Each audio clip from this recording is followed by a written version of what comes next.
G'day everyone, this is Oz Tool Talk. I'm Dwayne, this is Mike. G'day guys. We're doing part 2 of our comparison between Bosch, DeWalt and Makita 18 volt platforms. Yep. First one we did was batteries, and which are obviously the heart of your platform. Yep. This time we're talking about the range. What does that involve, Mike? Basically what we're looking at, guys, we're going to give you a very broad overview of what's going on. Dwayne will run you through some of the numbers, but some of the numbers of the amount of tools, the amount of skins is just crazy. But what we want to look at basically here is a few different ideas of, not boutique tools, but some of the extras you would put in your tool bag, alright? So we're going to cover cutting later on in another video. We're going to cover drilling in a video separate to that as well. So we're going to pick a few of the extras you would put in your tool bag, and then I'm also going to talk about, which Dwayne's not allowed because these are my babies. I've got to say thank you very much to Hardy's Mega in packing them. They've provided us a couple of 36 volts. Alright, so we're going to talk about them by the end of the video. Those guys have been good enough to lend it to us for the night. Yep, that's Hardy's Mod 10. So, first of all, just a few stats for you. In total, the skins we're looking at in the Bosch is about 21, in the DeWalt is about 17, and in the Makita is about 42.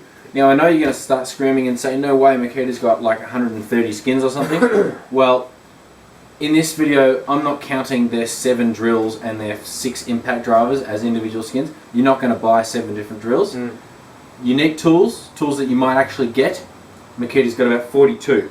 Now about 10 of those are like gardening and kind of a bike and some stuff like that. But they do have genuinely a lot more skins than the others. Yeah. Definitely gone for volume. Yep.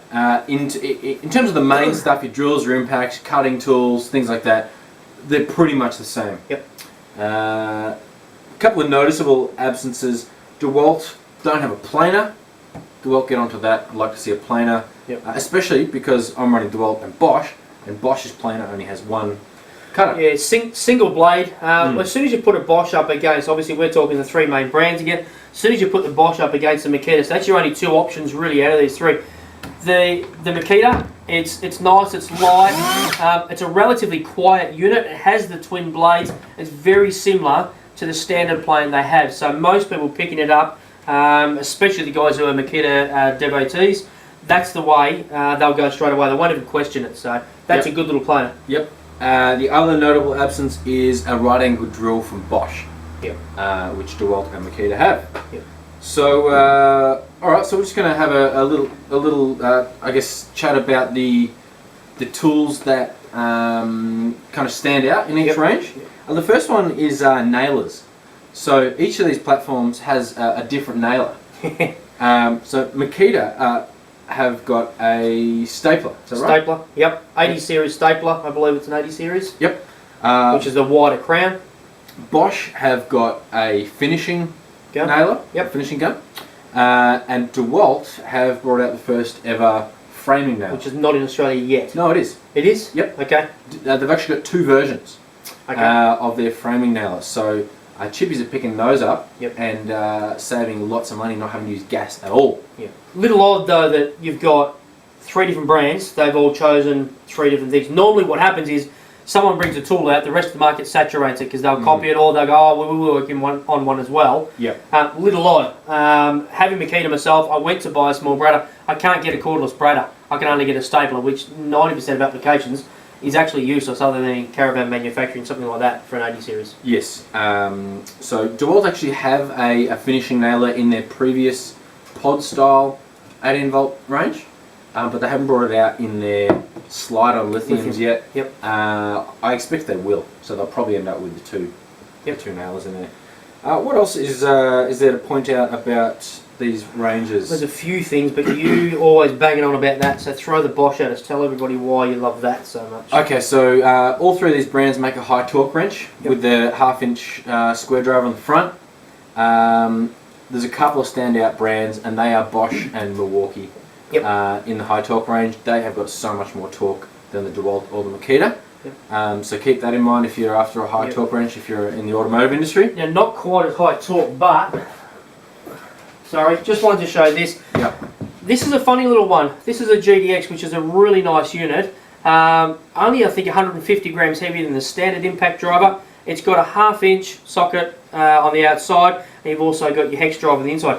Some shops are dropping these because it's sort of in between a market. They're quite handy, but they're nowhere near the torque of something this size. No. But that is actually something we should have had here as an extra, because most people aren't going to pick that up because it looks a little odd.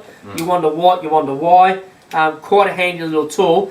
Is only 1/2 inch. Most guys in Australia actually, you run of the mill, it's 3/8, but that is a good little tool there. It is, and we'll touch on that more heavily in our drill and impact session coming up. Really quick, the sander. Makita's the only one with the cordless sander in here, and the 18-volt platform. This is my one here. It's a good handy little sander. That's a random orbital sander? Random orbital, yep. So, nice little sander. Yep. They all have bandsaws, which is good for the plumbers and such. What else? Well, Makita, really, this is their strong point. So, tell us about their 36 volt designs. Yeah, 36 volt. 36 volt in Australia has been one of those platforms that's been hard to sort of launch and keep strong. The one thing that Makita has done really well is that we've actually got the twin 18 volt batteries which both have battery indicators on them. So this saw in itself, I think we worked out about 4.5 kilo, including 2 batteries. This is where your 5 amp hour really comes into its own. 2 5 amp hour, 18 volt batteries straight on. You're not carrying a 36 volt battery around, which I know some people love it, but with your Bosch, it's 36 volts standalone. So that's a cracker. That is actually 100 RPM faster than the 5470 MB Makita 240 volt circular saw. So it's not going to have the torque, we all know that. But if you're ripping ply brace, something like that, sheet flooring, you don't have power on the job site, that's actually a winner.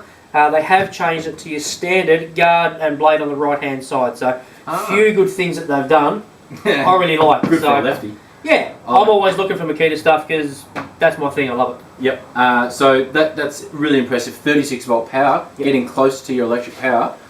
Using your 18 volt batteries. So most people on the job site and in your own pockets, you've got 18 volt batteries. So that's 7.25 inch blade. 7.25. All the others standard 18 volts are 6.5. And it's only 4.5.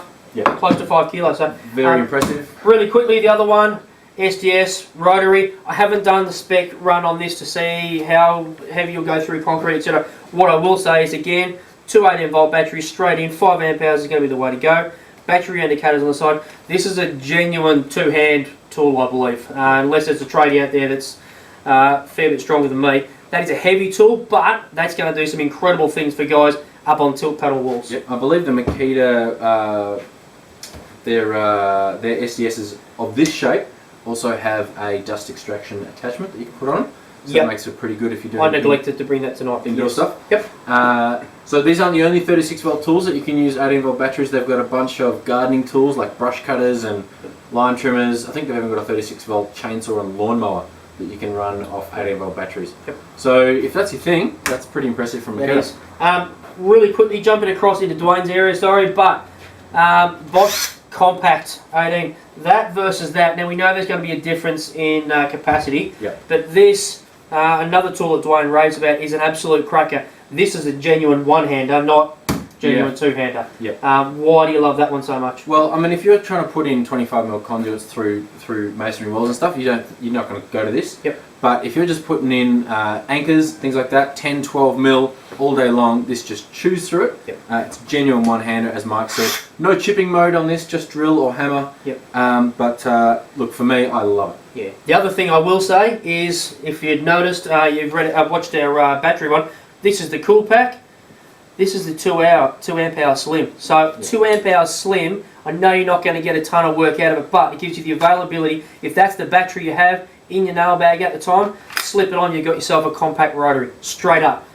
That is of course a different beast, but you're running 2, 4 or 5 amp hours in it. That is a cracking tool. I haven't used it, Dwayne uses it, absolutely loves it. Okay, might just touch on the brushless aspect of these ranges. When I talked about the total tools before, the total amount of skins in each range, I wasn't adding brushless to those totals, because to me, if there's a brushless one available, you might want to get that, but you're not going to get a brushless jigsaw and a non-brushless version. So Anyway, To have it once. yeah. In terms of numbers, Bosch have only 2 brushless tools at the moment. DeWalt have 5, and Makita have 5. They've probably got 5 brushless impact drivers on their own. But in terms of skins, they've got 5 brushless skins. Bosch are about to, well, in America they've already got their brushless compact drill, impact driver, and impact wrench out there. So we're going to see those, and so it's going to end up being 5 or 6 skins each in brushless. It's mainly drills and impact drivers. Milwaukee are the big mover. Yeah, multi-tool, DeWalt and Bosch are brushless. Yep, Makita. Not Makita.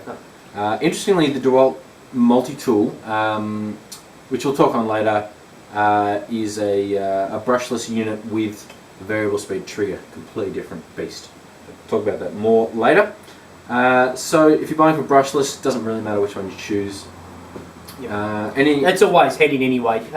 These companies are going to go brushless. Some will be slower than others, but brushless is the way to go. They seem to be able to garner a little bit more power out of it. Yep. And of course you've got less consumables, i.e. brushes, different setup. You can get a tighter motor, smaller heads. Yep. All the other brands are trailing Milwaukee in terms of brushless tools. On top of these standard ones, they've got a brushless high torque wrench, angle grinder, circ saw, and a recip saw. So if you're really into them, obviously there's a price tag to go with it. Yep. But these tools just got 5 or 6 each. Yeah, so I think that's probably all we've got to say about the ranges. Yep. Makita by far has the biggest range. Yep. There are some very trade-specific tools in the Makita line that you might want to look into. Yep, definitely. We will be covering your impact drivers, your drills in a further video. Yep. So don't think that we're just saying this is the range. There's extensive more, but this bench isn't big enough to show all of those, is it? No, that's right, and nor is our wallet big enough to cover them. Correct. We'll get shot. Lovely. Okay, well this was part 2 of the 5-part series on the 18-volt platforms of these 3 brands. Yep. Stay tuned for the next one. Do give us your comments. We want to know what you want to hear about. Subscribe, and we'll see you next time. Yep. Thank you. Thanks, guys.